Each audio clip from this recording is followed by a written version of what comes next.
Good morning, अस्सलाम वालेकुम। सबसे आगे मैं आपको कहेंगे खुशामदीद। मेरे साथ है मोहम्मद शुएब, मेरे साथ है सबीन फारूक। प्रोग्राम का आगाज एक सवाल से करते हैं। 5 रुपए की बचत, ये 5 रुपए लेकर आप जाएंगी कहाँ? आप जाएंगी कहाँ जिसको अगर किसी चीज पे मिल जाए 5 रुपए की बचत? वो एक बबल ले लूंगी, एक टॉफी ले लूंगी। आती है 5 रुपए की आजकल? आ जाती है, आ जाती है, बबल आ जाती है। हाँ, बबल आ जाती है तो बबल ले लूंगी। हाँ। या फिर मैं एक टॉफी ले लूंगी। उसके अलावा तो कुछ भी नहीं आता 5 रुपए में। I don't think बहरहाल 5 रुपए इंपॉर्टेंट फिर भी हैं। कैसे? क्योंकि आज है 15 तारीख। एक्सपेक्ट किया जा रहा है कि पेट्रोल की कीमत गिरेगी और एक्सपेक्टेड ये है, अब ये सिर्फ एक्सपेक्टेड है, वरना दुआएं तो इससे ज्यादा की हैं। एक्सपेक्टेड ये है कि पेट्रोल की कीमत में फी लीटर 5 रुपए कमी हो सकती है। अब लेट्स सी कि पेट्रोल कितना सस्ता होता है, चूंकि ज़रा इसका बाकायदा ऐलान आज होगा, लेकिन डीजल की कीमत में कोई कमी मुतवक्के नहीं है। मतलब वो वैल्यू बढ़ती ही जाती है, कम नहीं होती किसी तरह। हाँ। कीमत से वैल्यू का ताल्लुक होता है वैसे। देखो हाँ। ना, अगर वैल्यूएबल चीज होती है तो वो महंगी होती है और अगर नहीं होती तो वो सस्ती होती है। जी, तो डीजल नहीं सस्ता होता। डीजल सस्ता अभी फिलहाल तो कह रहे हैं कि नहीं होगा, लेकिन मिट्टी का जो तेल है उसकी कीमत में भी कह रहे हैं कि 3.29 पैसे की कमी हो सकती है और लाइट डीजल की कीमत में 1.75 रुपए फी लीटर कमी मुतवक्के है। लेकिन जो डीजल जिसका आपने भी बड़ा फोकस तो वो, लेकिन फिलहाल उसके नर्ख में कमी की किसी किस्म का कोई इम्कान नहीं है। तो खुश वो डीजल होले हाथ नहीं आ रहा, डीजल किसी के हाथ नहीं आ रहा। ठीक है जी, बढ़ते हैं आगे जी। कुछ और खबरें वो शामिल करते हैं और एक बड़ी ही जबरदस्त खबर है सऊदी अरब। सऊदी हुकूमत ने आज़मीन हज के लिए एक बड़ा स्टेप लेने का फैसला कर लिया है। आज़मीन हज को जद्दा एयरपोर्ट से मक्का होटल्स तक पहुंचाने के लिए एयर टैक्सीज का ऐलान कर दिया गया है। अच्छा, ऐलान किया है अभी? ऐलान है ना? ओके। आप क्या चाहती हैं? मुझे लगा लॉन्च हो गया। मतलब आप सोच के रही थी कि आप वहाँ पे लैंड के जद्दा और आपको एकदम बिठा के लेते हैं। पहले बकायदा उसकी प्लानिंग होती है। सही बात है, वैसे बड़ा जबरदस्त करते हैं। It's very nice step. ये आपको दिखा भी रही है 100 एयर टैक्सीज ली जा रही है जर्मन कंपनी से और चाहे माहौल दोस्त भी हैं, इनके एमिशंस बहुत कम हैं।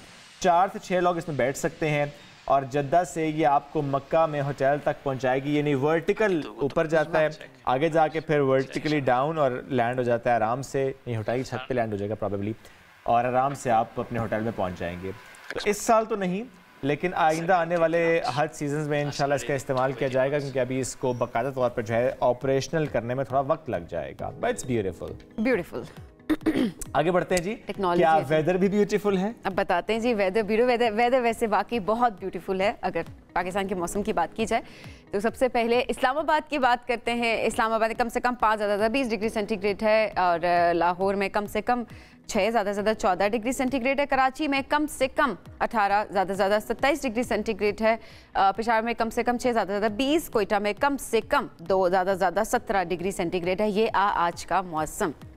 हाँ, लेकिन सबीन पंजाब और केपी का जो मैदानी इलाका है वहाँ पर आज भी धुंध का राज है और इसीलिए मोटरवेज को मुख्तलिफ पॉइंट्स पर बंद किया गया है, चूँकि ज़रा धुंध का राज यहाँ पर बरकरार है। और जब हम बात पोल्यूशन की करते हैं, जिसकी वजह से भी हम देखते हैं कि ट्रैफिक की रवानी भी मुतासिर होती है। तो कराची हो, लाहौर हो, बड़े शहर हो, वहाँ पर कई जगह पर पोल्यूशन और कई जगह पर फॉग के साथ अगर पोल्यूशन है तो स्मॉग वहाँ पर है। आगे बढ़ते हैं, कुछ और खबरें वो शामिल करते हैं। कराची की बातें हैं। ये वीकेंड वैसे कराची के नाम रहा क्योंकि कराची में सबका रुख था कराची ईट फेस्टिवल की तरफ, तकरीबन सबका। समंदर किनारे जो सजा था ये पूरा फेस्टिवल, जिसकी अगर हम बात करें तो इसका इख्तिताम हो चुका है। 3 रोज़ा कराची ईट फेस्टिवल हुआ है। तरह तरह के पकवान थे जी, कराची वालों को खूब भाए ये पकवान। और कराची वैसे भी खाने के मामले में तो वैसे ही बड़े शदाई होते हैं। पीछे है लाहौर से, हाँ थोड़ा सा पीछे लड़ने लग जाएंगे कराची वाले। आज से ठंडे मौसम में लोग दोस्तों फैमिलीज के हमरा गर्मा गर्म मज़ेदार खानों के इससे खूब लुत्फानंदोज़ भी हुए। आखिर में मौसीकी भी हुई और उसके साथ साथ जो फोक म्यूजिक है, जो पॉप म्यूजिक है, उसकी धुनों पर लोग झूम भी उठे। इस वक्त जो खाया था वो हज़म भी तो करना था, which is a good thing, अच्छी बात है। लेकिन कैसे सेलिब्रेट किया गया है और वैसे कह रहे हैं जी ठंडे ठंडे मौसम में, तो बस उसे कराची में ठंडा मौसम, हाफ स्लीव्स पहने हुए लोगों ने उनका ठंडा यही है। नहीं वैसे ऑन वेरी सीरियस नोट, इस वक्त जो हम विजुअल्स भी देख रहे हैं, कुछ ने पहने हुए लेकिन कुछ ने मतलब एक सिंगल अपर पहना हुआ है इस टाइम पे, इस मौसम में, और या कुछ हाफ स्लीव्स में नजर आ रहे हैं। ये देखें ना, हाफ स्लीव्स में है ना। अच्छा, एग्जैक्टली डांस कर रहे हैं तो वैसे भी नहीं। ये देखें लॉन पहना हुआ है खवातीन ने। मैं तो कपड़े देख रही थी, खवातीन के लॉन पहना हुआ उन्होंने। फैशन भी तो जरूरी है ना। ये ठीक था। सारी इनके पास ना एक से बढ़ के एक जवाब इनके पास मौजूद होता है। जीत नहीं सकता, कहते हैं लड़कियों से कोई नहीं जीत सकता बातों में। इधर शुएब से कोई नहीं जीत सकता बातों में। ये ज्यादा हो गया जी।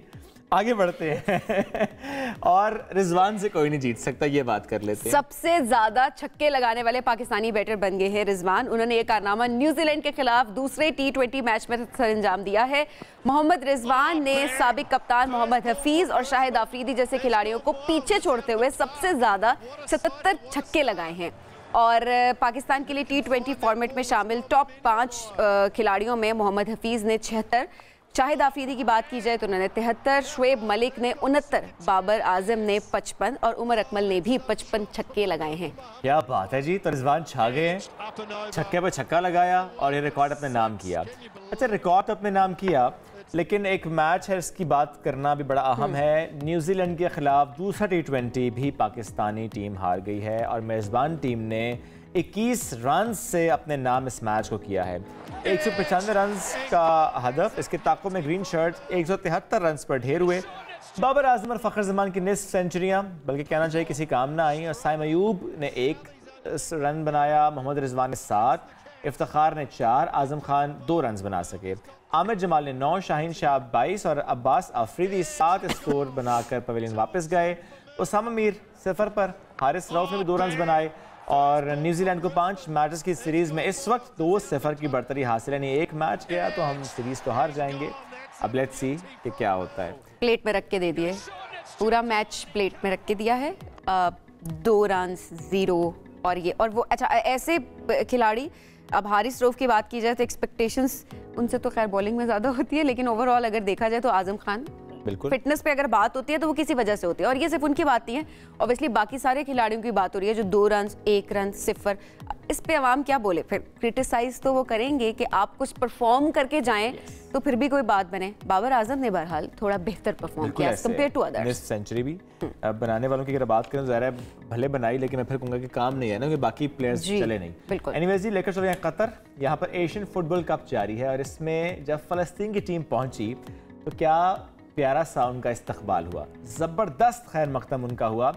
ईरानी तमाशाई फ़लस्तीनी टीम की हौसला अफजाई करते रहे। मैच ईरान ने 1 के मुकाबले में 4 गोल से जीत लिया, लेकिन बहरहाल फ़लस्तीन की टीम का वहाँ पर पहुँचना, उनका इस्तकबाल करना, वो जो एक उनका रिवायती डांस और नारे होते हैं, वो बड़े ही वहाँ से ज़बरदस्त अंदाज में लगाए गए और ये पूरा का पूरा स्टेडियम उस रंग में रंग गया था। आगे बढ़ते हैं। दुनिया की तारीख के तेज़ तरीन इंसान की बात करें तो यूसेन बोल्ट हैं, ज़ाहिर है, लेकिन वो तेज़ रफ्तार ड्राइवर भी बन गए हैं। मैक्सिको फार्मूला ई, इसमें उन्होंने ड्राइविंग की महारत का ज़बरदस्त मुजाहरा किया, तो वो तेज़ भागने वाले ने गाड़ी को भी खूब तेज़ भगाया। ये आपको विजुअल भी उसका दिखाते हैं। 2024 का ये ज़बरदस्त इवेंट, और इसमें मैक्सिको फार्मूला ई जिसमें ड्राइविंग करने के लिए वो पहुँचे थे और बड़ी ही तैयारी के साथ पहुंचे थे, और इसीलिए फिर वो जब तेज़ रफ्तार गाड़ी उन्होंने चलाई, विक्ट्री स्टाइल तो देखें ज़रा। अच्छा, इनका ये बिल्कुल सिग्नेचर स्टाइल है इनका ये। एग्जैक्टली क्या बात है जी, ज़बरदस्त।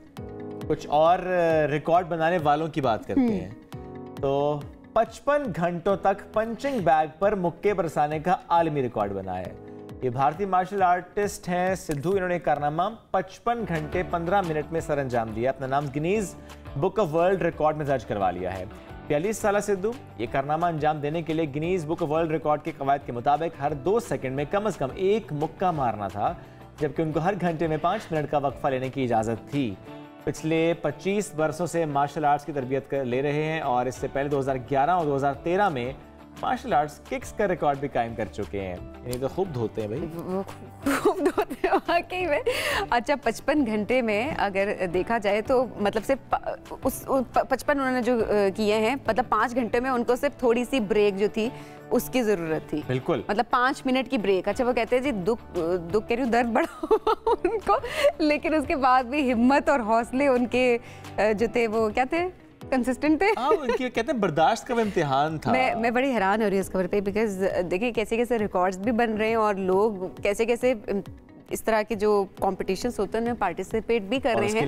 ये जुनून है और सालों की मेहनत भी होती है और साथ में कितनी तकलीफ भी आपको हो रही है, लेकिन आप कंसिस्टेंट हैं और आपने अपना वो गोल अचीव किया, क्योंकि आपने अपने आप को बीट करना है बेसिकली, और आप किए चले जा रहे हैं। बिल्कुल। आगे बढ़ते हैं, लेकर चलते हैं थाईलैंड। लाइट फेस्टिवल यहाँ पर हुआ, बल्कि सजा हुआ है इस वक्त। दरवाजे आवाम के लिए खुल चुके हैं।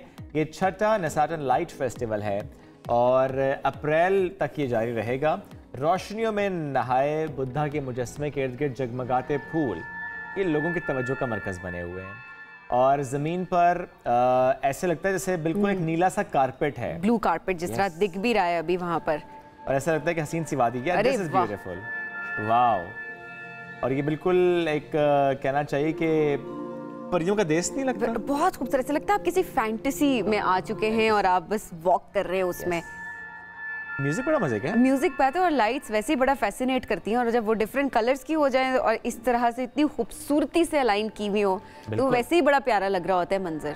और 20 से जायद रोशनियों के शाहकार हैं यहाँ पर, तो अपनी अपनी पसंद की जगह पर लोग जाके फोटोग्राफी कर रहे हैं। कोई दरख्तों में जा रहा है, कोई चट्टान पर बैठ रहा है, कोई किसी भी तरह से जितनी भी रोशनियां वहाँ पे बिखेरी गई हैं उनको अक्स बंद करने की कोशिश कर रहा है। कोई सिर्फ उसको एंजॉय कर रहा है। कुछ लोग होते हैं हाँ वाकई जब कहीं पर जाते हैं तो वो अपना फोन भी साइड पे कर देते हैं, वो कहते हैं उस मोमेंट को एंजॉय करना है। अच्छा, इस फेस्टिवल का मकसद क्या है? बैड लक, बुरी याद और नफरत, इससे छुटकारा हासिल करके नई यादों को तख्लीक करना। एग्जैक्टली अच्छे मोमेंट्स क्रिएट अच्छा करना। और इसके थ्रू देखिए वो थाई सकाफत जो है उसको भी नुमाया कर रहे हैं, रंगों से नुमाया करने की कोशिश कर रहे हैं कि ये हमारा कल्चर है, ये हमारी सकाफत है। और देखिए वो इंजॉय भी कर रहे हैं और उसके अंदर एक बाकी एलिमेंट्स भी ऐड किए गए। एब्सोल्युटली। आगे बढ़ते हैं और बात करते हैं एल्विस प्रेस्ले फेस्टिवल की। ऑस्ट्रेलिया में मारूफ गुलकार एल्विस प्रेस्ले, इनकी याद में 4 रोज़ा फेस्टिवल का इनेकाद किया गया और एल्विस प्रेस्ले का रूप धारे हज़ारों मद्दा पहुंचे। ऑस्ट्रेलियाई कस्बे पाकस में होने वाले 31वें सालाना एल्विस मेले के लिए फैंस ने सिडनी के सेंट्रल स्टेशन से एल्विस एक्सप्रेस पकड़ी और 6 घंटे का सफ़र तय करके पाकस पहुंचे।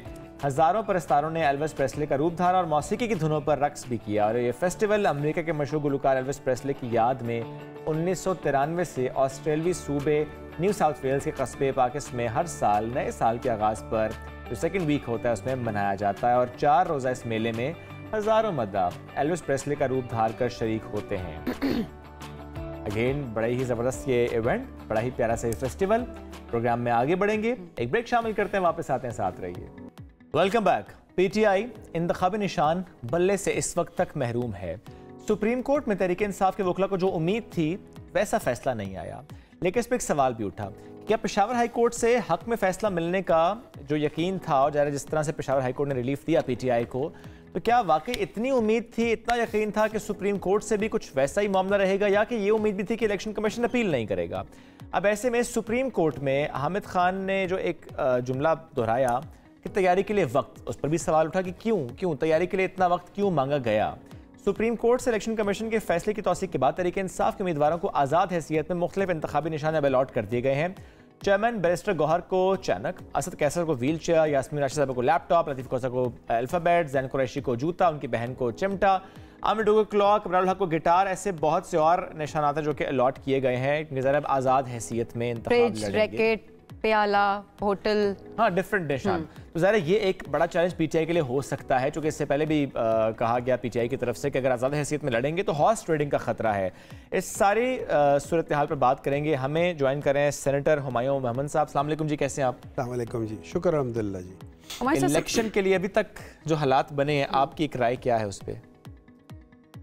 बिस्मिल्लाहिर्रहमानिर्रहीम। देखिए, इस तरह है कि जो इलेक्शंस की तरफ जब हम जा रहे हैं उसमें 3 स्टेजेस हैं, एक इलेक्शन से पहले, एक इलेक्शंस के दौरान और इलेक्शंस के बाद। ठीक, इलेक्शन से पहले जिस स्टेज पे जो प्री पोल रिगिंग हो सकती थी टू द मैक्सिमम, वो हो गई है। ये जो फैसला आया है ना, अगर मैं इसको कभी कंपेयर करूं कि पास्ट में कौन से ऐसे फैसले हैं जो कि आगे जाके एक प्रेसिडेंस कायम करेंगे और वो पॉलिटिक्स के लिए नेगेटिव वो होंगी और वो नॉन पॉलिटिकल पार्टीज़ को प्रमोट करेगी, तो 1954 में डॉक्ट्राइन ऑफ नेसेसिटी की एक फैसला आया था जस्टिस मुनीर के लिहाज से। और जस्टिस मुनीर को हम लोग मतलब किस नाम से पहचानते हैं?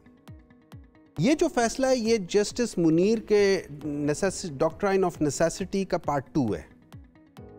दैट इज हाउ बैड और कितना इसका इम्पैक्ट आएगा। उसकी वजह यह है कि 1988 में जो बेनज़ीर भुट्टो केस है उसके ऊपर आर्टिकल 17 के 2 के तहत कहा गया था कि जो एक पॉलिटिकल पार्टी है आप उससे उनका निशान नहीं ले सकते, और आपने देखा है कि ANP को 20,000 फाइन करके उनको उनका निशान रहने दिया है। अब यही काम पाकिस्तान तहरीक इंसाफ के साथ भी हो सकता था।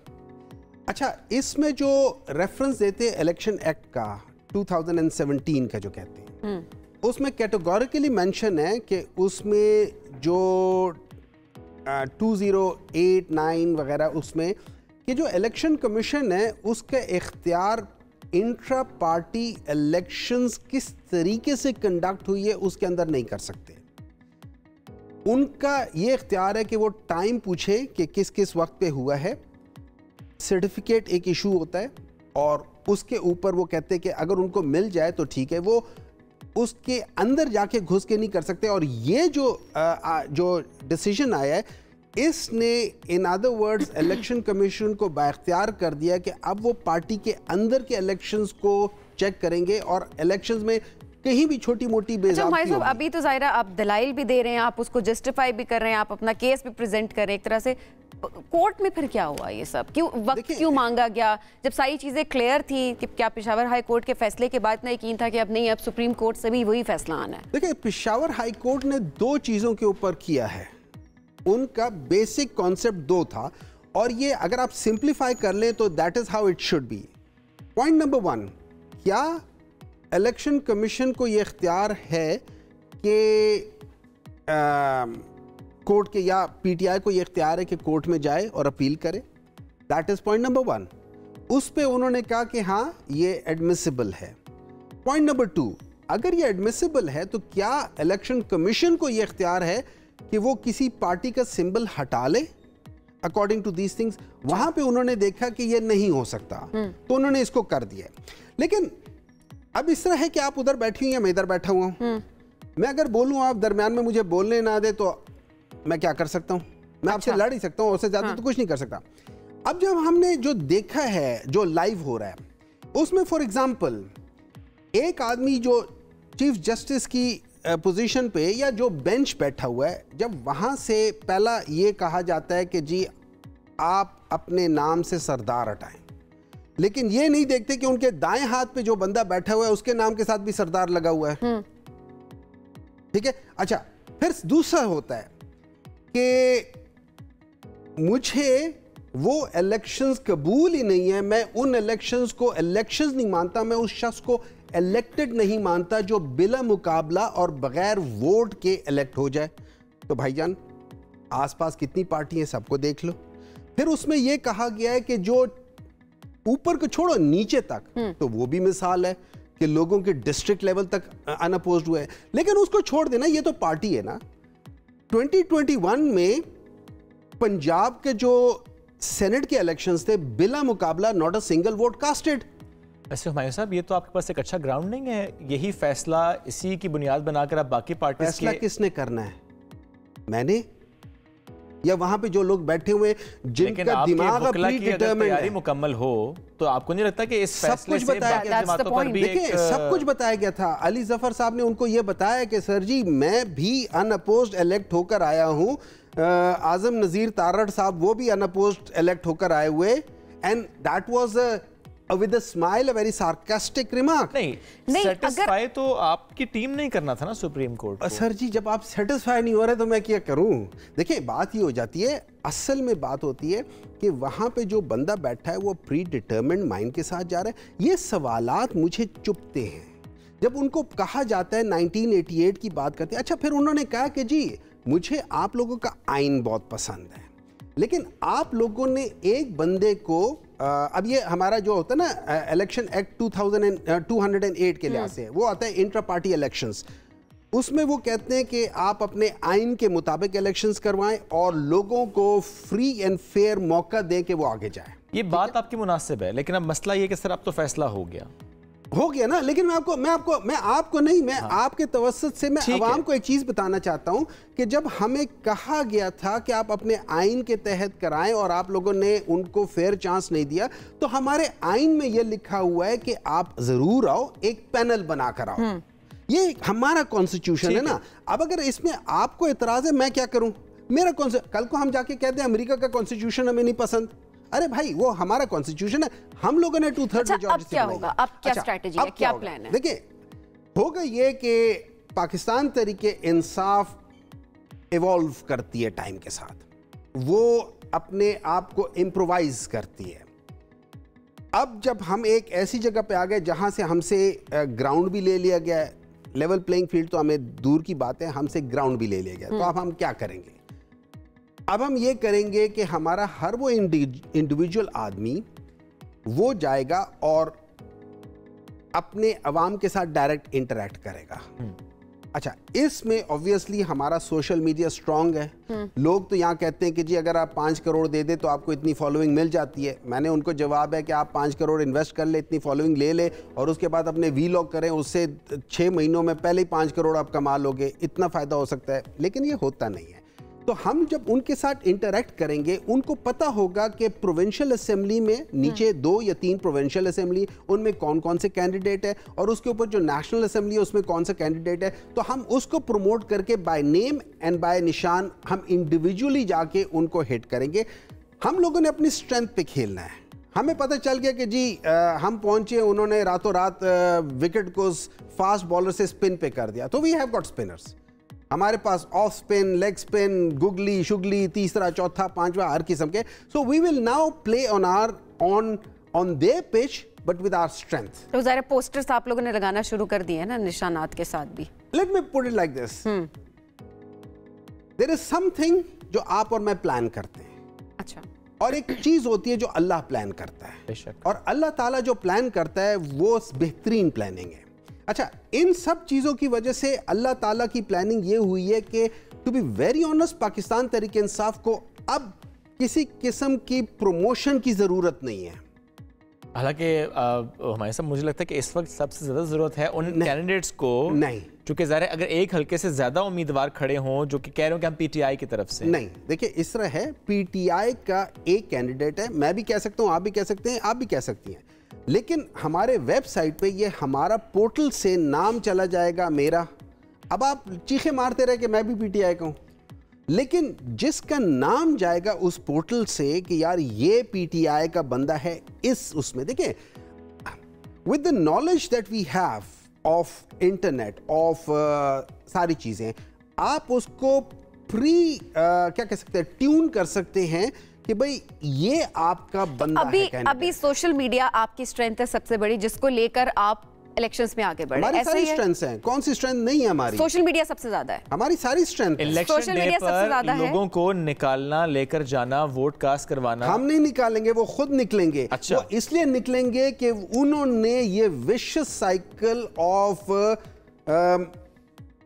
सिलेक्शन या जो भी है ना, उसको तोड़ना है।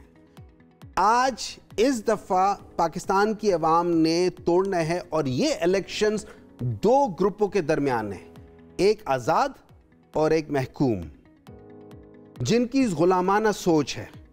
उस गुलामाना सोच को हमने एब्सोल्युटली नॉट कह के ख़त्म करना है, और हमने वो आज़ाद वाला करना है। वो क्या कहते हैं कि परवाज़ एक ही फ़ज़ा में, गर्गस के जहाँ और है, शाही के जहाँ और। ठीक है, फ़ज़ा तो एक ही है, लेकिन शाहीन कहीं और उड़ता है, और गर्गस जिसको हम गिद्ध कहते हैं जो कि मुर्दार जानवरों पे खाता है। हमारे साहब हौसले बुलंद है आपके, आई अप्रिशिएट दैट कि आप लोग आगे बढ़ना चाह रहे हैं। हर पार्टी का हक है कि वो आगे बढ़े और जीत के लिए पुरज़म हो, लेकिन अब सवाल फिर भी वही है। अब देखिए, आज़ाद हैसियत से जब सब लड़ रहे हैं इलेक्शंस, और इंतखाबी निशान भी सबको अलॉट कर दिए हैं डिफरेंट, सोशल मीडिया के थ्रू मैं देख रही थी आप लोग पोस्टर्स अपलोड कर रहे हैं, साथ साथ उन इलाकों में उन लोगों को कैसे पता लगेगा जहां पर सोशल मीडिया, जहां पे इंटरनेट की रसाई नहीं है उन लोगों में? आपको किसने तो करनी है? कहाँ पे आप बताएं। बहुत सारे लोग हैं जो सोशल मीडिया का इस्तेमाल नहीं करते हैं, उन लोगों तक कैसे पहुंचेगी फिर? देखिए, इससे लेट्स पुट लाइक दिस, ठीक है, अगर हम वो परसेंटेज निकालें, और अगर आप इंटरनेट या जो मुख्तलिफ कंपनीज है, जो टेलीफोन की कंपनीज है, अगर आप उनको देखें, they are covering if not 100%, they are covering 90 to 95%। इसका मतलब है कि आपका मैसेज कम्युनिकेटेड है। आपके पास अगर आप पता कर लें इस वक्त कितने कनेक्शंस निकले हुए हैं, आपको रफली हर एक घर में 1 या 2 कनेक्शंस नजर आएंगे, मतलब तकरीबन 11.5-12 करोड़ हिंड्रेंस तो ना रही ना अब? क्या चीज? हिंड्रेंस तो ना रही? नहीं, देखिए हिंड्रेंस है। अच्छा, बहुत बड़ी हिंड्रेंस है। क्या आप मुझे विजिबिलिटी नहीं दे रहे, अगलों को विजिबिलिटी दे रहे हैं, अगलों को आप सारी चीजें करके दे रहे हैं। मैं पसे पर्दा रह के मैं उसको वो कर रहा हूं, मेरे पास सिंबल नहीं है, मेरे पास शनाख्त नहीं है। बिल्कुल इसी तरह ही है कि आप चली जाएं अमेरिका में, आपका पासपोर्ट गुम जाए, मैं देखता हूं आपके पास $1,00,000 भी पड़े हो ना, मैं देखता हूं आपके कैसे होश नहीं उड़ते। आपके जो शनाख्त आपसे कोई छीन ले, कोई आपको क्या कहेगा कि आप कौन हो, कहां से आए हो? तो जब आपकी शनाख्त छीन ले, that is my identity, this is against the constitution. अब इससे दो बातें, एक आइडेंटिटी छिन गई, ज़ाहिर है ये आपका वैलिड पॉइंट है। दूसरी तरफ लेकिन आप कहते हैं कि हमारा फिर भी मैसेज कम्युनिकेटेड है, लोग निकलेंगे, आज़ाद और महकूम के दरमियान जंग है ये। हाँ, उसकी वजह यह है कि वो कहते हैं ना, जो हो ज़ौक़े यकी पैदा तो कट जाती है जंजीरें, कि जब आपको अपने ऊपर इतना यकीन हो। प्रैक्टिकल बात बताएं ना। देखिए ये प्रैक्टिकली है, यू नीड टू, अगर आप प्रैक्टिकली देखें, जितने भी कामयाब लोग दुनिया में गुजरे हैं, उन्होंने अनबिलीवेबल चीज अचीव किए सिर्फ एक वजह से। Number 1, they believed in themselves. उन्होंने उनको अपने ऊपर यकीन था, उनको ये रिजॉल्व था कि कम वक्त में वो इस चीज को गुजार के जाएंगे। और जब आपका यकीन इतना हो जाए तो फिर आप कुछ चीज भी क्रॉस कर देते। लेकिन मैं एक बात बताता हूं, मेरा एक ईमान है, मेरा एक ईमान ये है कि कम से कम लाखों लोग, गरीब लोगों को, मैं आपको बता देता हूं, 1 करोड़ लोग बेनिफिट कर चुके हेल्थ कार्ड से। ये वो 1 करोड़ लोग हैं कि अगर इनके पास हेल्थ कार्ड ना होती तो ये पॉवर्टी लाइन से नीचे आ जाते, क्योंकि हेल्थ जो होता है ना, जो फाइनेंशियल जो आपको शॉक्स मिलते हैं और जिसमें आप पॉवर्टी लाइन से नीचे चले जाते हैं, हेल्थ उसमें 50% प्ले रोल करता है, अपना रोल प्ले करता है। ठीक है, एक चीज़। नंबर 2, शौकत खाना में 75% लोग गरीब हैं, और हमने वो प्रोग्राम देखते हैं जिसमें औरतें रो कर कहती थी कि हम आपका पाँव छूने चाहते हैं और हम आपको दुआ देना चाहते हैं। क्या उन सब की दुआएं रायगा चली जाएंगी? नहीं जाएंगी। ठीक है, तो हमारे साथ फिर यानी रिजल्ट जो भी आते हैं आप लोग उसे एक्सेप्ट करेंगे? नहीं, सवाल यह है कि क्या जो रिजल्ट आते हैं, उम्मीद है कि आपको वोट पड़ेगा। Let me rephrase it. जो रिजल्ट आते हैं, क्या ये लोग उसको एक्सेप्ट कर लेंगे? अगर आपका वोटर सपोर्टर एक्सेप्ट ना करे तो क्या इसका मतलब है कि पाकिस्तान के वोटर सपोर्टर ने एक्सेप्ट नहीं किया? नहीं, तो हमारा वोटर सपोर्टर पाकिस्तान का ही है ना। हमारा 70-80% वोटर सपोर्टर है। ये तो आपकी उम्मीद है ना सर? नहीं, ये हमारी उम्मीद नहीं है, ये हमारा यकीन है, ये पता है। बाकी जमातों को भी तो यही यकीन है। बाकी देखिए, बाकी बिलावल तो ये कहते हैं, बिलावल अब ये कहते हैं कि मुकाबला सिर्फ 2 जमातों का, शेर और तीर का मुकाबला है बस। पीटीआई तो किसी गिनती में उस तरह से, बाकी जमातें तो ले ही नहीं रही। I respect his opinion, I don't agree with him. मतलब फेयर एनफ, वो कोशिश कर रहे हैं, अपनी जगह पे कर रहे हैं। मैं एटलीस्ट उन लोगों को ये क्रेडिट दूंगा, पीपल्स पार्टी को मैं ये क्रेडिट दूंगा कि उन्होंने चाहे बुरे दिल से या हाफ हार्टेडली या जो भी है, उन्होंने कम से कम एक क्वेश्चन तो उठाया है ना कि आप एक पॉलिटिकल पार्टी से निशान नहीं ले सकते, आप एक पॉलिटिकल पार्टी को ग्राउंड से निकाल नहीं सकते। So let me give them this credit.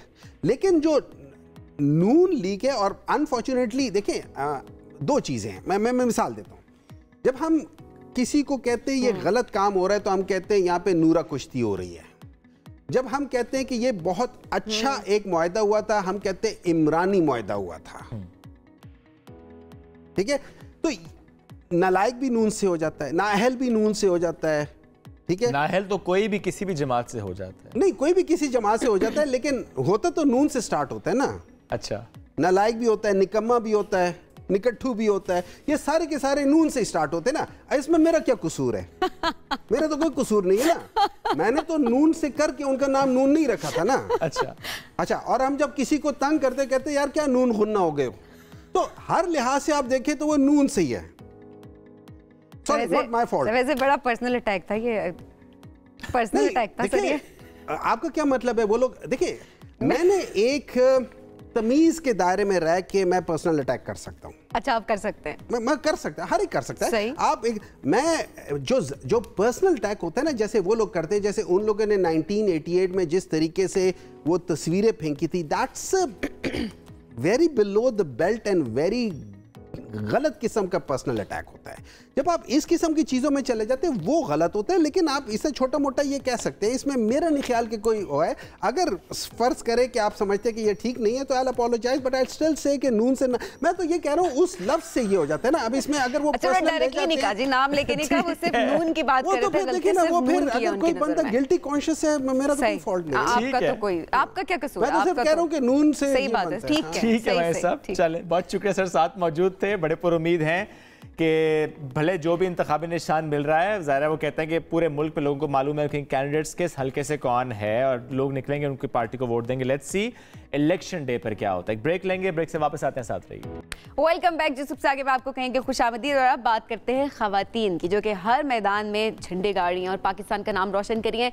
इस वक्त मैं बात कर रही हूँ पाकिस्तान वुमेन्स क्रिकेट टीम की, जो कि अपनी हालिया कामयाबियों की वजह से सबके दिल जीत रही है और कौमी हीरो शायकीन की जानिब से खूब दाद तहसीन समेट रहे हैं। और पाकिस्तान वुमेन्स ने, अगर इनकी कामयाबियों की बात की जाए तो पहले सितंबर में बात की जाए तो जनूबी अफ्रीका को T20 सीरीज में क्लीन स्वीप किया और इसके बाद दिसंबर में न्यूजीलैंड को इसकी सरजमीन पर T20 सीरीज में शिकस्त देने वाली पहली एशियन टीम बन गई।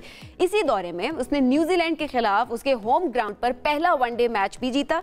पाकिस्तान वुमेन्स क्रिकेट टीम की कारकर्दगी में आने वाली जबरदस्त बेहतरी को काफी सराहा भी जा रहा है और जाहिर है उम्मीद भी की जा रही है कि वक्त के साथ साथ इसमें मजीद निखार भी आएगा। लेकिन क्या चीज है जो कि मर्दों को खवातीन से सीखनी चाहिए? आजकल के सिनेरियो के बारे में बात की जाए, टीम किस तरह से इतनी जबरदस्त कारकर्दगी दिखा रही है, इस हवाले से हम बात करेंगे हमारे। जी जी बताएं। मैं सिर्फ एक जुमला ऐड करना चाहता हूँ, ये जो न्यूजीलैंड को फैंटी लगा के आई थी ना खवातीन टीम, भुगतना मर्दों को पड़ रहा है। अब वो उनको फैंटी लगा रहे हैं, बदला ले रहे हैं, ऐसा ही है। तो निदा से पूछते हैं ऐसा क्या हुआ था। निदा डार इस वक्त हमारे साथ मौजूद है। सामना, बहुत शुक्रिया प्रोग्राम में ज्वाइन करने के लिए। वालेकुम सलाम। वालेकुम सलाम। जी मैं सुन रही थी आपकी बात, आपने बताया कि लड़कों को भी थोड़ा सीखना पड़ेगा। डेफिनेटली देखिए, जब कोई अच्छा करता है हर कोई उसकी तारीफ भी करता है और अप्रिशिएट भी करता है। काफी टाइम से हमारी बहुत सारी चीजें ऐसी ओवरड्यू थी जो हमें फील होता था कि हमें रिजल्ट देने हैं, लेकिन एक चीज हमारी आपस में डिसाइड हुई कि खेल बहुत ज्यादा लिया, अब इंशाल्लाह ताला रिजल्ट ही देते रहना है पाकिस्तान को। रादर वो कोई भी टीम आगे हो, बस जितना अच्छा खेल सकते हैं, अच्छा रिजल्ट प्रोड्यूस कर सकते हैं, वो करना। निदा क्या फ़र्क है? देखें, एक ही मुल्क की दो टीम्स हैं। ख़वातीन की टीम है, कारकर्दगी बहुत अच्छी है, मेंस टीम है, ठीक है, इंडिविजुअल लेवल्स पे तो बहुत से रिकॉर्ड्स बनाए, बट परफॉर्मेंस थोड़ी डाउन हुई है। क्या स्ट्रेंथ का मसला है? क्या मेंटल टफनेस का इशू है? बहुत ज़्यादा स्टारडम मिलने के बाद प्रेशर बहुत आ जाता है। हो क्या रहा है? इतना डिफरेंस क्यों है? आपको क्या लगता है? देखिए जी, कभी कभी टीम का डाउनफॉल भी होता है, कभी उसकी परफॉर्मेंस भी डाउन चली जाती है, कुछ डेफिनेटली हर प्लेयर पे प्रेशर भी होता है, लेकिन थोड़ा सा बहादुरी से सबको काम लेना चाहिए। आई गेस अगर कोई भी टीम आपको रिजल्ट दे रही है और पाकिस्तान के नंबर 1 प्लेयर्स भी हमारे पास है, दुनिया के नंबर 1 प्लेयर्स भी हमारे पास है, थोड़ा बूस्ट रखना चाहिए, बैकिंग भी अच्छी होनी चाहिए, आपस में जल रहना चाहिए, यूनाइटेड रहना चाहिए। रिजल्ट तो आपकी फाइट पर डिपेंड करता है कि आपने कितना फाइट किया और किस तरह फाइट किया है। मुझे लगता है कि जो आप फाइट कर सकते हो और फाइट के बाद रिजल्ट को मेरा ख्याल इतना मैटर नहीं करना चाहिए, पर एक स्पिरिट ऑफ फाइट होनी चाहिए मैच को खेलने की। वो अगर आपको नजर आती है तो हम यही चीज हम भी, हाँ, हम हमेशा यही बात कर रहे होते हैं निदा कि हार जीत तो चले, एक टीम ने जीतना है एक ने हारना है, लेकिन परफॉर्मेंस जो है वो बहुत मैटर कर रही होती है कि आप अच्छा परफॉर्म करें। निदा, आप अपनी टीम में किस तरह से इस यूनिटी को बरकरार रखती हैं, हौसले किस तरह उनके बुलंद रखती हैं कि वो ग्राउंड में जाकर लड़कियां जबरदस्त खेलती हैं? देखिए जी, हमारी आपस में तो एक ही बात होती है कि हमने क्रिकेट अच्छा खेलना है, प्रोसेस पे काम करना है, प्रोसेस में रह के बेसिक क्रिकेट खेल के हम इतना अच्छा अगर रिजल्ट दे सकते हैं तो हमें वैरायटीज करने की इतनी ज़्यादा ज़रूरत नहीं है। आई गेस जो बेसिक क्रिकेट पे आप जब स्टिक रहते हैं तो आप जल भी रहते हो और आपको एक दूसरे की स्ट्रेंथ का अंदाज़ा भी होता है, एक दूसरे के साथ आप कंबाइन हो के एक दूसरे को कॉन्फिडेंस भी देते रहते हो और उनको बूस्ट भी करते रहते हो। और स्पेशली एक कैप्टन और एक लीडर का काम ये है कि आप जितना ज्यादा कॉन्फिडेंस अपने प्लेयर को दो, चाहे वो गलती भी कर रहा है, चाहे वो अच्छा परफॉर्म भी कर रहा है, लेकिन उसको एक ही तरह का लेवल दो, तो आई गेस आपको रिजल्ट में कन्वर्ट होते हुए रिजल्ट नजर आते हैं। और मुझे जो ज्यादा अच्छी खुशी फील ये होती है कि जब आपके पास वो वाला मटेरियल हो जो कि कुछ करना चाहता है, उनकी इंटेंट होती है कुछ ना कुछ करने की, और वो आपसे पूछ भी रहे होते हैं और शो भी कर रहे होते हैं अपने काम से, अपने हार्डवर्क से बता रहे होते हैं कि जी हम पाकिस्तान के लिए कितने ज्यादा इम्पोर्टेंट है। तो I guess ये सब चीजें मिलके आप एक दूसरे को अंडरस्टैंड करके जब लेके चलते हो पूरी टीम को, तो रिजल्ट भी आते हैं। जो कि ज़ाहिर बंदा रिजल्ट की बात करता है, मैं ज्यादा प्रोसेस की बात करती हूँ, क्योंकि जितनी देर तक आप प्रोसेस में रहेंगे रिजल्ट ऑटोमेटिकली आपके हाथ में है। निदा, फिटनेस पे बहुत सवाल उठते हैं नॉर्मली प्लेयर्स की, तो खवातीन की जो टीम है यहाँ पर फिटनेस टेस्ट कितने फ्रीक्वेंटली होते हैं? हमारे साल में 3 से 4 दफा फिटनेस टेस्ट होते हैं, और जब से फिटनेस की बहुत ज्यादा बात होना शुरू हुई है तब से लड़कियों का बहुत ज्यादा ध्यान भी है। मुझे बहुत सारे लोगों से सुनने को भी मिलता है कि मतलब हमारी लड़कियां इतनी फिट नहीं है, या वो ऑस्ट्रेलियंस को देखें या न्यूजीलैंडर्स को देखें वो कितनी फिट है। बात फिटनेस पे तो डेफिनेटली हम फिट होंगे तो हम ग्राउंड में खेलेंगे, भागेंगे, डेफिनेटली बहुत ज्यादा जरूरी है फिटनेस। इसके अलावा आपकी मेंटल टफनेस भी बहुत ज्यादा जरूरी है, जिसपे हम बात नहीं करते। और मेंटल टफनेस जब तक आपकी नहीं होगी, आप जितने भी अच्छे फिट प्लेयर हो, आप ग्राउंड में फेस नहीं कर पाओगे। एक अच्छे बॉलर को, एक अच्छे बैटर के अगेंस्ट बॉलिंग नहीं कर सकोगे, ग्राउंड में खड़े होने की स्ट्रेंथ नहीं होगी आप में। तो आप फिटनेस ग्राउंड में सिर्फ भागने के लिए नहीं, आपकी मेंटल टफनेस भी होनी बहुत ज्यादा जरूरत है। तो मेंटल टफनेस के लिए फिर क्या किया जाता है? डेफिनेटली बहुत सारी ड्रिल्स हैं, आपकी एक्सपीरियंस से भी आपको मेंटल टफनेस आती है। और डेफिनेटली बहुत सारे ऐसे काम है, आपके डेली रूटीन है, आपकी प्रैक्टिस रूटीन है, आपने आपकी जो लाइफस्टाइल है, डेफिनेटली वो सब चीजें आपको मेंटल टफ करती हैं। बहुत सारे लोग ऐसे हैं जो लेजी भी होते हैं, बहुत सारे लोग ऐसे हैं जो उनको पता होता है कि हमने रात 9 साढ़े 9 बजे सोना है और सुबह जल्दी उठना, उठ के काम करना है, एक्सरसाइज करनी है। डेफिनेटली इन सब चीजों को मिलजुल के ही मेंटल टफनेस आपकी बनती है, जो कि आपको स्ट्रॉन्ग करती है और आपको फिर बहुत बेहतर तरीके से परफॉर्म करने के लिए आपकी बॉडी रेडी होती है। बिल्कुल। अच्छा निदा, अभी इस वक्त की अगर बात की जाए तो जाहिर है एक टीम वर्क होता है, पूरी टीम ही अच्छा परफॉर्म कर रही है तभी इतने हम जो है कामयाबियां भी हासिल कर रहे हैं। लेकिन सबसे ज़बरदस्त इस वक्त प्लेयर्स पाकिस्तानी वुमेन्स टीम की अगर बात की जाए तो स्ट्रेंथ कौन कौन से प्लेयर्स हैं? देखिए जी, जो हमारे पूरे क्रिकेट टीम की जितनी भी लड़कियां हैं, मैं अपनी टीम को हमेशा सपोर्ट करती हूँ। मैं किसी एक दो लड़की की तरफ नहीं जाती कि ये स्ट्रेंथ वाली है या ये ऑलराउंडर्स में नंबर 1 है या ये T20 में नंबर 1 है। हर एक की अपनी एक स्ट्रेंथ है डेफिनेटली, और मेरा काम है उनको बैकिंग देना। मुझे लगता है कि मेरी पूरी की पूरी टीम की जो स्ट्रेंथ है माशाल्लाह वो बहुत जबरदस्त है, और वो किसी भी टीम को किसी भी टाइम डिफीट कर सकती है। अभी हमने इंशाल्लाह ये जो माशाल्लाह हमने जो सीरीज हमने जीती है अगेंस्ट न्यूजीलैंड, कोई भी एक्सपेक्ट नहीं था कर रहा। न्यूजीलैंड में जाके हम न्यूजीलैंड के अगेंस्ट T20 सीरीज, जो कि दुनिया की सेकंड टीम बन गई है पाकिस्तान, जिन्होंने हराया, ऑस्ट्रेलिया भी नहीं, इंग्लैंड पहली है, पाकिस्तान सबसे पहले एशिया की नंबर 1 टीम बन गई है और रिकॉर्ड हिस्ट्री है। इससे पहले हमने साउथ अफ्रीका के अगेंस्ट हमने T20 सीरीज जीती, 3-0 किया, क्लीन स्वीप करना, वो भी पाकिस्तान में एशिया में बुला के एक ऐसी टीम के अगेंस्ट जो कि वर्ल्ड कप की रनर अप टीम थी, और उनको हमने 3-0 से हराया। It's a very very big achievement, और ये हिस्ट्री क्रिएट करना ये शायद हम पाकिस्तानियों का ही काम है, हम कर सकते हैं। और ज़ाहिर है आप लोग एक रिकॉर्ड बनाते हैं और फिर उसके बाद अपना ही रिकॉर्ड ब्रेक करना बड़ा इंपॉर्टेंट हो जाता है। निदा, अच्छा थोड़ा कंपैरिजन जब हम करते हैं, मेंस टीम की बात करें तो वहाँ पे एक रोटी गैंग भी है, तो इसलिए मैं जरूर ये सवाल आपसे करूंगा कि आपकी टीम में भी कोई ऐसा गैंग है जो बड़ा फूडी हो, जिसका सारा फोकस है आज, और जिसको निदा कहती है फिटनेस पे ध्यान रखे, खाओ कम? बहुत सारी लड़कियां ऐसी हैं जो फिटनेस फ्रीक हैं, और मुझे लगता है कि उनकी स्ट्रेंथ शायद वही है, और उस स्ट्रेंथ को वो मद्देनजर रखते हुए अगर वो फिटनेस कर रही हैं तो इसमें कोई हर्ज नहीं है। लेकिन एक नाम तो लें जो जैसे मेंस का कोई नाम ले देते हैं, शादाब है, बहुत से और भी हैं, बहुत सारे और हैं। हाँ, आपकी एक ऐसी प्लेयर जिनके बारे में आप कह सकती हो शी इज वेरी फूडी, ठीक है फिटनेस पर ध्यान तो देती हैं लेकिन खाने के मामले में ना कंट्रोल करना जरा मुश्किल हो जाता है मामला।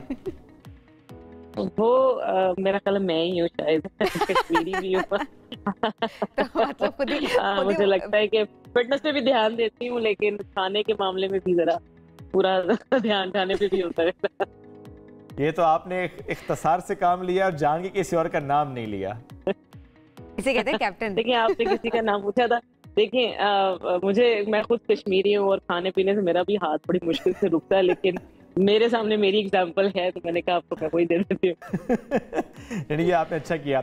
अब निदा, इस साल क्या ऐसे गोल्स हैं जो सेट किए हुए हैं, या इस साल कौन से ऐसे इवेंट्स हैं जो कि ऐसे आ रहे हैं जिस पे बहुत ज़्यादा तैयारी चल रही है 2024? हाँ देखिए जी, 2024 में हमारे पास वेस्ट इंडीज सीरीज है जो कि पाकिस्तान में होगी। हमारे पास इंग्लैंड की सीरीज है जिसमें हमने इंग्लैंड जाना है। उसके अलावा हमारे पास एशिया कप है, उसके बाद वर्ल्ड कप है जो कि बांग्लादेश में होना, T20 वर्ल्ड कप है। और उससे पहले हमारे डोमेस्टिक हैं और हमारे शायद एग्जीबिशन मैचेस हो, जिसकी वजह से एक्चुअली हमें T20 फॉर्मेट में बहुत ज़्यादा हेल्प हुई है साउथ अफ्रीका के अगेंस्ट जीतने में, न्यूजीलैंड के अगेंस्ट जीतने में। ये सारे अभी हमारा डोमेस्टिक पाकिस्तान का चल रहा है, लड़कियां वहाँ पे बिजी हैं, पिंडी में चल रहा है। इससे पहले जो हमारा स्केड्यूल था वो भी बहुत ज़्यादा बिजी था। इस साल में भी हमारा ये बहुत ज़्यादा स्केड्यूल बिजी होगा, लेकिन अच्छी चीज़ ये है कि हमें इतना अच्छा एक्सपोजर मिल रहा है। जितना हमें एक्सपोजर मिलेगा, हमारी जो यंग टैलेंटेड लड़कियां हैं जो पाकिस्तान में टीम में अब आ चुकी हैं, और अंडर 19 की जो एक ग्रूमिंग हो रही है, उनके भी टूर्नामेंट चल रहे हैं। और पिछले साल भी प्राइज सीरीज हुई जो कि अंडर 19 की हुई, फिर अंडर 19 वर्ल्ड कप हुआ, इमर्जिंग के मैचेस हुए, इमर्जिंग की सीरीज हुई। ये ऑल टुगेदर मिलके जो हमें एक मटेरियल मिल रहा है जो कि ग्रासरूट लेवल पे भी काम होगी, पाकिस्तान लेवल पे भी काम हो रहा है। और ये एक्सपोजर मिलना बहुत ज्यादा जरूरी था, जिसके हम हमेशा से बात करते थे कि जितना ज्यादा एक्सपोजर होगा हमारी लर्निंग अच्छी होगी, उतनी जल्दी हम सीखेंगे। बिल्कुल निदा, और विश यू गुड लक। जिस तरह से आप लोग अचीव कर रहे हैं इसी तरह से आगे भी अचीव करते रहे, पाकिस्तान का नाम रोशन करें। बहुत शुक्रिया करने के लिए। नाज़रीन, हम बढ़ेंगे ब्रेक की जानिब। Stay with us. आजकल मैं इश्क और मोहब्बत पर रिसर्च कर रहा हूँ। कुछ समझ नहीं आया। तुम आसान गुफ्तगू नहीं कर सकते हो? कहो तो मैं ट्यूशन पढ़ा दूँ। अगर कोई मुझे इतना पसंद करता तो मैं तो फौरन ही शादी कर लेती। तुमने कभी ऐसे नहीं सोचा? नहीं। तो अब सोच लो। फरार मसाइल का हल नहीं है ज़ेब। कितनी सफाई से तुमने मुझे धोखा दिया, मैं वाकई समझ नहीं पाया। क्या जबरदस्त कास्ट है और क्या ही जबरदस्त कहानी है। नफरत जुम्मे से 7 बजे अब हमारे घरों में रहना शुरू हो गए हैं ये अदाकार, ये कहना चाहिए। आरेज, शाहनवाज, फवाद और ज़ेबू, ये मैंने किरदारों के नाम लिए हैं। और जब इस ड्रामे की बात करें, नफरत लफ्ज से आपके माइंड में सबसे पहले क्या? मैंने तो वैसे जो अभी देखा है एक प्रोमो और जो हम देखते भी आ रहे हैं अभी, तो नफरत ऐसा फिलहाल तो नजर नहीं आ रही। मेरे ख्याल आगे चल के आएगी नफरत के रिश्ते भी होंगे। नहीं, हो सकता है कि उससे आप बहुत कुछ सीख सकें कि जब नफरत होती है तो क्या होता है, क्या नहीं होना चाहिए, कैसे डील करना चाहिए। हाँ, कैसे डील करना चाहिए। तो आज इस कहानी की बात हम करेंगे। मैंने जिस तरह पहले बताया कि रोजाना मंडे टू संडे शाम 7 बजे हमारे घरों में आ चुके हैं ये किरदार। हम टीवी का जबरदस्त ड्रामा जिसका आगाज हो चुका है लास्ट फ्राइडे से, आज का साथ मौजूद है, उनसे करते हैं इस पर गपशप। सबसे पहले उज़ैर जसवाल साथ मौजूद हैं। अस्सलाम वालेकुम, गुड मॉर्निंग। अस्सलाम वालेकुम, गुड मॉर्निंग। कैसे हैं आप? बिल्कुल ठीक ठाक, आप लोग कैसे? जबरदस्त। रिस्पॉन्स कैसा आ रहा है? बहुत अच्छा। अभी तक तो बहुत अच्छा है, डिजिटली भी और टीवी पे भी बहुत मज़ा आ रहा है। आई मीन लोगों के कमेंट्स पढ़ के और लोगों का रिव्यू देख के। और हम टीवी का आपका पहला ड्रामा और 6 साल बाद स्क्रीन पे वापसी। हाँ, I mean I am very anxious about this. बहुत अरसे बाद मैं वापस ड्रामा कर रहा हूँ और वो भी हम टीवी पे। पहला ड्रामा है and this drama is like a roller coaster of emotions. इसमें हर किस्म का सीन है, हर किस्म के डायलॉग्स हैं और इमोशंस इस कैरेक्टर को। तो चले बाकी हम बाद में भी आपसे पूछेंगे क्या कुछ है। लोग अभी वैसे देख भी रहे हैं, साथ साथ उनको एक्चुअली सारी चीजों का पता भी है। शहबाज शिकरी भी हमारे साथ मौजूद है। अस्सलाम वालेकुम। कैसे हैं आप? विलन? बिल्कुल ठीक ठाक। तकरीबन विलन। मिस्टीरियस कैरेक्टर थोड़ा है। मिस्टीरियस कैरेक्टर है। What made you to sign this project? Well, again for me it's also 3 साल बाद मैं ड्रामा कर रहा हूँ, तो वक्त आ गया था कि मैं वापस आऊँ। I think मुझे खुद थोड़ी वो डिज़ायर हो रही थी। But I like the character a lot. They pitched the character to me. I like he has a lot of shades. कभी वो अच्छा है, कभी बुरा नजर आता है। लोग सोचते हैं वो बुरा है, कोई लोग सोचते हैं वो अच्छा है। तो मजा आता है ऐसे कैरेक्टर में। लेकिन जब यही कैरेक्टर क्यों? पर आप इतने 3 साल के बाद एंट्री मारी है, तो कोई हीरो के रोल में भी आना था, विलन क्यों? Personally, I like characters जिनका शेड्स होते हैं, duality। चैलेंजिंग ज़्यादा होते हैं, I think। ये चैलेंजिंग होते हैं, लेकिन मजा भी आता है उनमें वो प्ले कर। You get to play with that character. You're more flexible in your emotions. ये नहीं कि बस आप अच्छा। तो आप भी एक्टिंग का मार्जिन ज़्यादा होता है। एक्टिंग का मार्जिन, yes। जिस एक्टर से पूछो ना कि ये रोल क्यों, एक्टिंग का मार्जिन बहुत ज़्यादा होता है। और फिर मेरी पर्सनालिटी भी थोड़ी। I was about to ask कि ये किसी ने टैग तो नहीं किया कि अच्छा ये वाला कैरेक्टर ज़्यादा अच्छा करते हैं? I don't know, अब ये अब कोई किसी ने यही सोचा कि ये बंदा बुरा लगता है असल में, तो फिर इसको कास्ट करो। But वो ये कि I felt more comfortable playing a character like this than a very straight मेरे पहले ड्रामे में I was very nice, very humble, very sweet guy, तो वो मुझे समझ में नहीं आया था. This I got much better. Okay, 3 साल क्या किया? 3 साल में I'm a filmmaker by profession, तो बस उसमें घुसा हुआ था. I was doing a lot of freelance video editing work and just other kind of work that isn't acting. आरेज कौन है? आरेज एक कैरेक्टर है इस ड्रामे का जो एक बड़ा loving family kind of a guy, but बहुत जज्बाती, फुल ऑफ इमोशंस. तो उसकी जो जर्नी है इस ड्रामे में, it's a roller coaster ride कि किस तरह उसकी पर्सनैलिटी चेंज होती है साथ साथ और फिर फुल सर्कल आती है वापस. तो इससे ज़्यादा मैं बता नहीं सकता. आपके भाई के पास जाते हैं. बिल्कुल. यानी आपके ऑन स्क्रीन जो भाई हैं कुमैल अनम, उनकी तरफ हम जाते हैं और वो हैं इस ड्रामे में फवाद का किरदार निभा रहे हैं और उनके साथ हैं जो ज़ेबू का किरदार अदा कर रही हैं अनीका जुल्फ़िकार. अस्सलाम वालेकुम जी, कैसे हैं आप लोग? वालेकुम अस्सलाम, हाउ आर यू? अल्हम्दुलिल्लाह बिल्कुल ठीक ठाक. कुमैल से स्टार्ट करते हैं क्योंकि ज़ाहिर है अब्बा से भी बहुत कुछ सीख के आए होंगे. कैसा एक्सपीरियंस रहा ड्रामे का? और ज़ाहिर अब तो शूट भी हो रहा होगा, और रिस्पांस कैसा है? एक्सपीरियंस बहुत अच्छा रहा. उसकी एक वजह यह है कि एक बहुत अच्छा बॉन्ड क्रिएट हो गया था को एक्टर्स के बीच और डायरेक्टर के साथ. तो जो प्रोसेस था of shooting this drama, it was great for me at least. जबरदस्त. डायरेक्टर का आपने नाम लिया, हिशाम का नाम लिया आपने. पहली बार मैं कोई ऐसा नहीं थे बिल्कुल. And I guess that's the reason के जो प्रोसेस था शूट करने का ड्रामा वो बहुत अच्छा स्मूथ रहा मेरे लिए. मैं पर्सनली बता रहा हूँ. तो चलें तो फिर ये हम अनीका से भी पूछते हैं उनकी राय क्या. अनीका, एक तो ज़ेबू से मुतालिक बताएं, कैरेक्टर से मुतालिक बताएं, और फिर कैसा एक्सपीरियंस रहा ओवरऑल इस ड्रामे के शूट का? ज़ेबू एक ऐसी लड़की है जो पढ़ना चाहती है, ज़िंदगी में आगे निकलना चाहती है. उसकी खालाओं ने उसे रेज़ किया होता है ये इन 2 लड़कों के साथ. She grows up with these boys और उसको बहुत ज़्यादा सपोर्टिव इन्वायरमेंट दिया हुआ होता है कि वो ग्रो कर सके, ब्लॉसम कर सके. उसकी ड्रीम्स को सामने रख के फैमिली चल रही होती है. इन चीज़ों के साथ साथ वो अपनी फैमिली का भी बहुत ख्याल रखती है, हर किसी का ख्याल रखती है. So it was nice. Sweet सी मशरक़ी की लड़की का किरदार है जबरदस्त, जिसको घर बैठे सब लोग बड़ा पसंद भी कर रहे होते हैं. अच्छा, OSTs का उसके बारे में सहर गुल ने गाया है. वो OST बहुत खूबसूरत है. तेरी नफरत भली सहर गुल ने गाया है. And I think it's one of my favourite OSTs.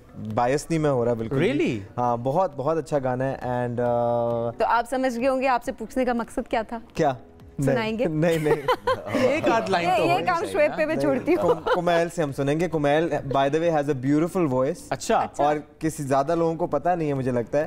But लेकिन इसका मतलब ये नहीं कि आपकी तरफ हम नहीं आए. मुझसे डाइवर्ट हो जाए ताकि पहले डाइवर्ट एक दफा के लिए तो मान जाते हैं. कुमैल आपकी तरफ बॉल आ चुकी है, तो इसका OST अगर यही हो जाए तो एक छोटी सी लाइन सुना दो कुमैल. तेरी नफरत भली, तेरी नफरत भली, तेरी नफरत भली, तू मोहब्बत न कर. क्या भरोसा तेरा, क्या भरोसा मेरा. उसके आगे क्या था? आगे मुझे भी जी आगे मुझे नहीं आता. That was amazing.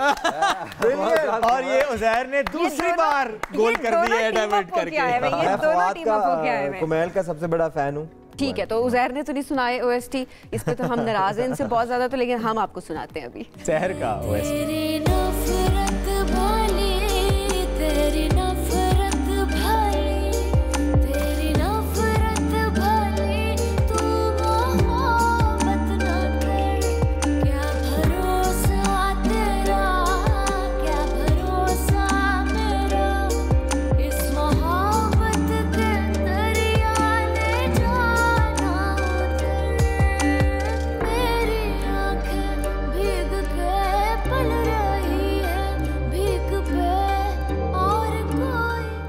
बात है जी. सहर गुल की खूबसूरत आवाज़.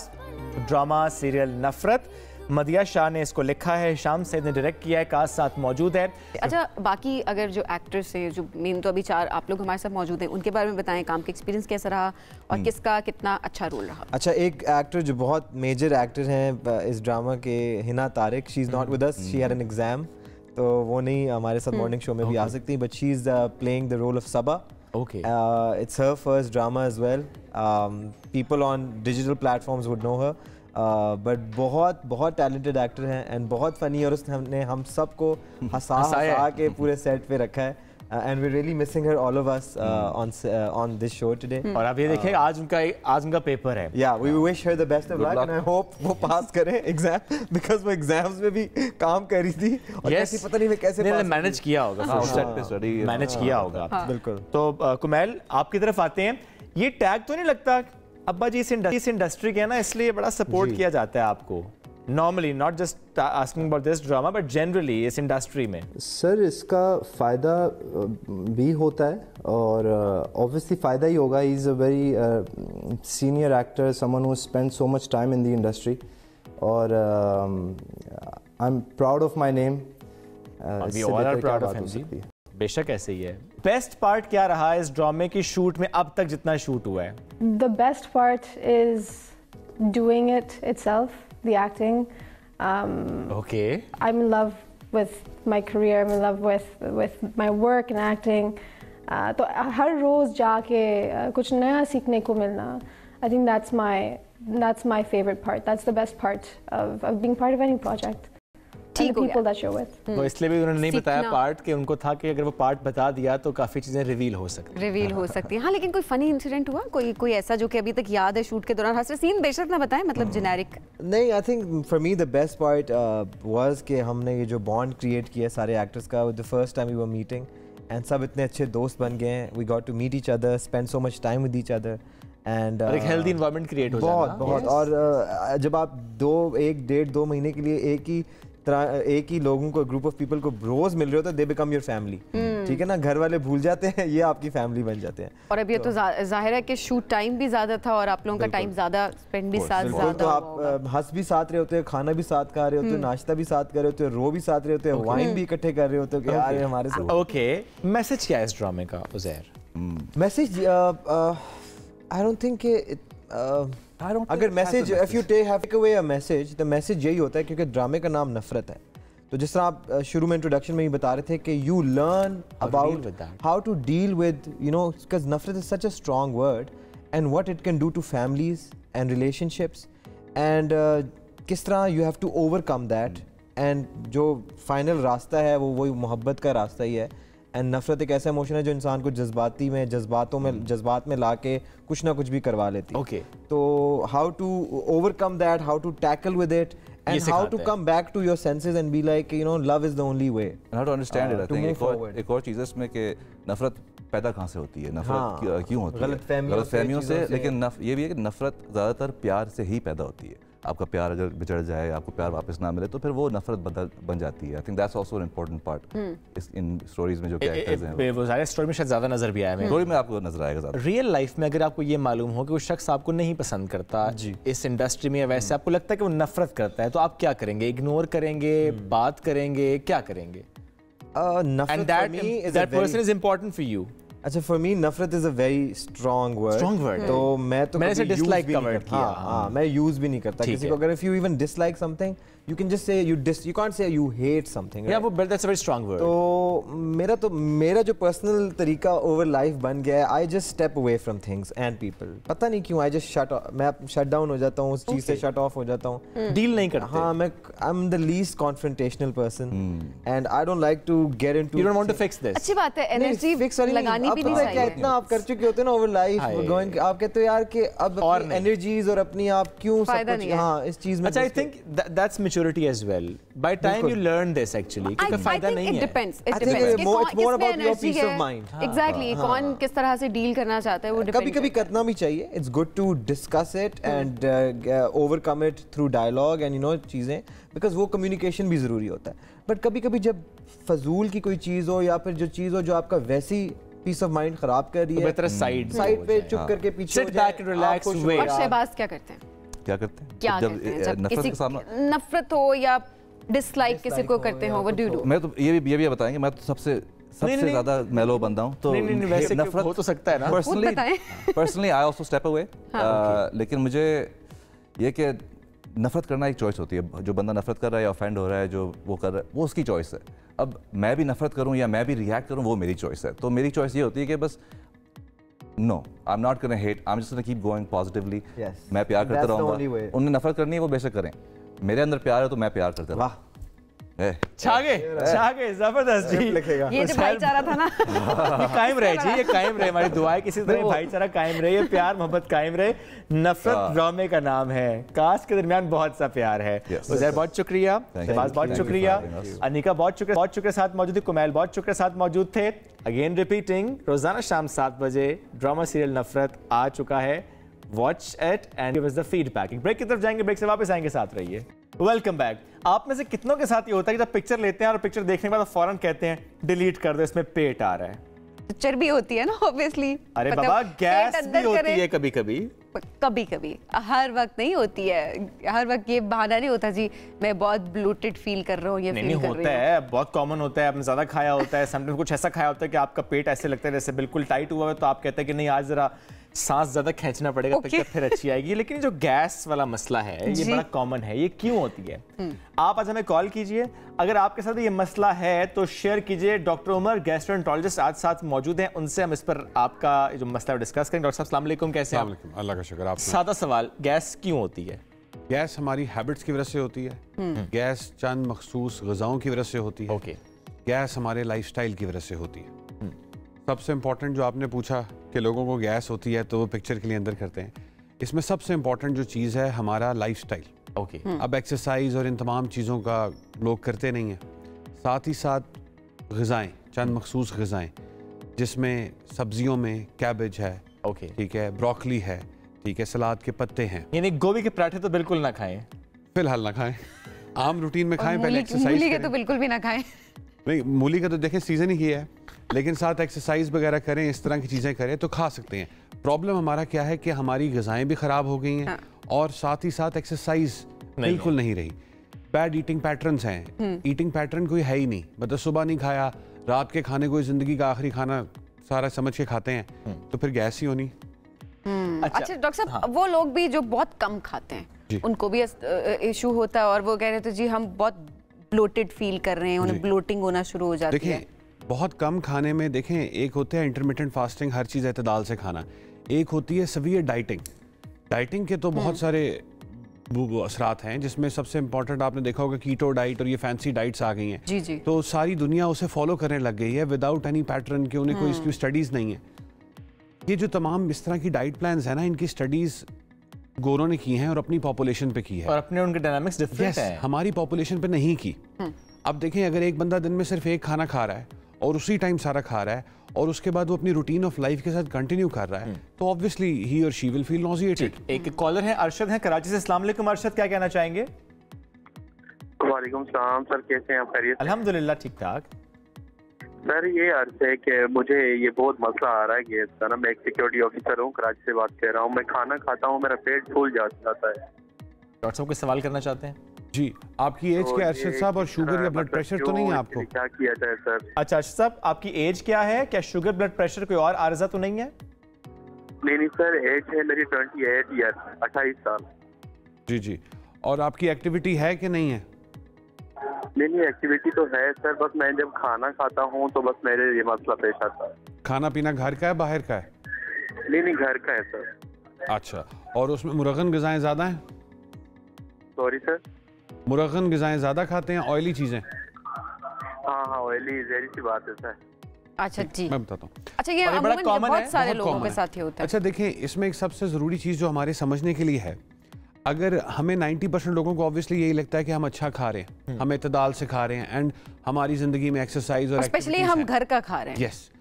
अच्छा, इसमें सबसे इंपॉर्टेंट जो समझने की बात है, अगर किसी भी बंदे को मैदे का कोई मसला हो जिसमें गैस हो और ये तमाम चीज़ें हों, और वो अपने रूटीन भी सेट कर ले, वो वॉक भी कर ले, वो एक्सरसाइज भी कर और वो एतदाल से खाना भी शुरू कर दे, तो 2 हफ्ते बाद हमें अपना H. pylori का टेस्ट ज़रूर करवाना चाहिए. ये एक मैदे का बैक्टीरिया होता है जो बड़े आराम से काबिल इलाज है और इसमें डॉक्टर्स फिर एंटीबायोटिक्स वगैरह देते हैं. लेकिन ऑब्वियसली टेस्ट से या इन तमाम चीज़ों से पहले अपना लाइफस्टाइल इम्पॉर्टेंट, ठीक है, जिसमें पानी का ज़्यादा इस्तेमाल, वॉक का करना.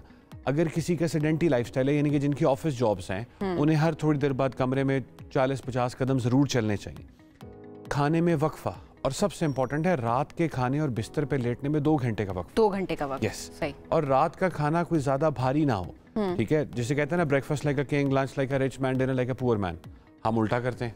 तो ये चीजें आहिस्ता आहिस्ता दावतें रात की आती हैं, दावतें रात की क्या उसके बाद पानी ज्यादा इस्तेमाल करें, थोड़ी वॉक कर लें, घर जाके 40 मिनट वॉक कर लें। अच्छा डॉक्टर साहब, खाने के फौरन बाद वॉक करनी चाहिए या स्टमक को रेस्ट देना चाहिए? नहीं करनी चाहिए। ठीक है। खाने के फौरन बाद सिर्फ 40-50 कदम करने चाहिए और जो रूटीन के काम है वो करते रहना चाहिए। और फिर कितने टाइम के बाद आप वॉक करें? 40 मिनट्स बाद। 30-40 मिनट्स के बाद। एक और कॉलर है, याहिया है हमारे रेगुलर कॉलर है। अस्सलाम वालेकुम याहिया साहब, कैसे हैं?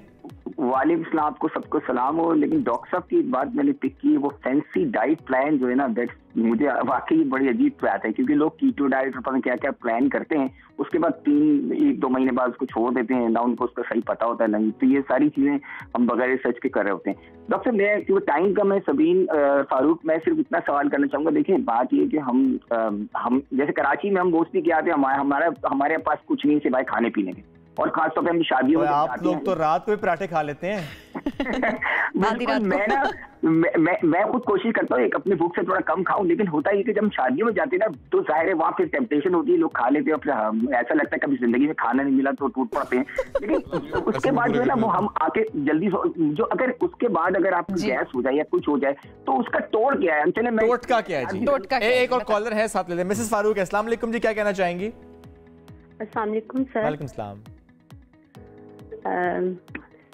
सर वो मुझे गैस का प्रॉब्लम है और मैं जी बताइएगा। वालेकुम सर। चलिए इसी पर आज हमारा मौजू भी आप सुनते जाए, डॉक्टर साहब जो अपनी राय दे रहे हैं। टोटका भी होता है वैसे कोई? गैस के देखें मिलते तो हैं बहुत सारे, लेकिन मेडिकली में इट्स नॉट प्रूवन। सही। गैस को सबसे इंपॉर्टेंट जो समझने की बात है ना, जिन लोगों को गैस काफी अरसे से फॉर एग्जांपल चल रही है, तो शुगर एक बहुत बड़ी कॉज है। अच्छा, ठीक है। 40+ में ओबेसिटी बहुत बड़ी कॉज है, ठीक है, जिससे पेट पे चर्बी है। ये बहुत बड़ी 2-3 कॉजेज हैं। हमेशा चीज़ों को ना बेस लाइन से स्टार्ट करना चाहिए। हम लोग क्या करते हैं, गैस हो गई जाके फकी ले ली या डॉक्टर से दवाई ले ली, उसकी रूट कॉज पे नहीं जाते। ठीक है। रूट कॉजेज में कुछ क्रॉनिक बीमारियां हैं, कुछ और मैदे की जरासीम हैं, उसके अलावा फिर लाइफस्टाइल है ना।